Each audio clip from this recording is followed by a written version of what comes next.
চিল্লা মাল দে।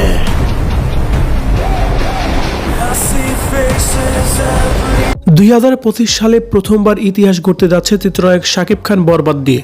কিন্তু এই বরবাদ সিনেমায় সত্যিকার অর্থে এমন এমন কাজ করা হয়েছে যা অবাক করার মতোই।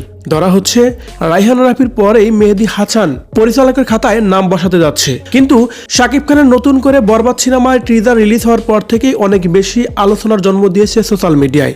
তবে শাকিব খানের ট্রিজারটি দেখে রীতিমতোই অবাক হয়েছেন অপবিশ্বাসও। এবার অপবিশ্বাস শাকিব খানের ট্রিজার দেখে কি বলছে, ভিউয়ার্স এই বিষয়ে জানতে সম্পূর্ণ ভিডিওটি দেখে সঙ্গেই থাকুন।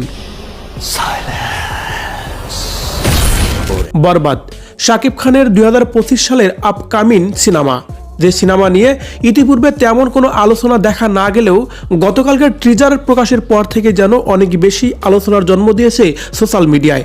কারণ সত্যিকার অর্থে ট্রিজারটি যেন তামিল স্টাইলেই করা হয়েছে, কোনো কিছুই ঘাটতি নেই ট্রিজারের মধ্যে। ট্রিজারটি দর্শক মহলে ব্যাপক প্রশংসাও পেয়েছে।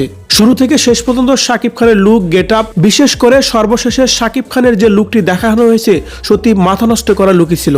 আর তাই তো শাকিব খানের বরবাদ সিনেমার এই ট্রিজারটি দেখে রীতিমতোই যেন অবাক হয়েছেন অপবিশ্বাসও।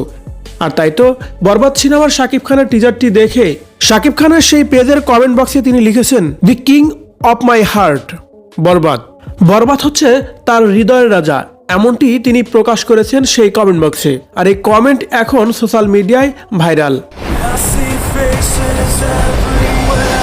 সো ভিউয়ার্স, শাকিব খানের বরবাদ সিনেমার টিজারটি তো রীতিমতোই প্রকাশ পেয়ে গেছে এবং কি শাকিব খানের পেজেই 2 মিলিয়ন হয়ে গেছে সেই ভিডিওটি। তবে বরবাদ সিনেমার টিজার নিয়ে অনেক আলোচনা সমালোচনা হলেও বরবাদ সিনেমার টিজারটি দেখে আপনার কাছে কেমন লেগেছে অবশ্যই কিন্তু কমেন্ট করে জানাবেন আমাদের কমেন্ট বক্সে।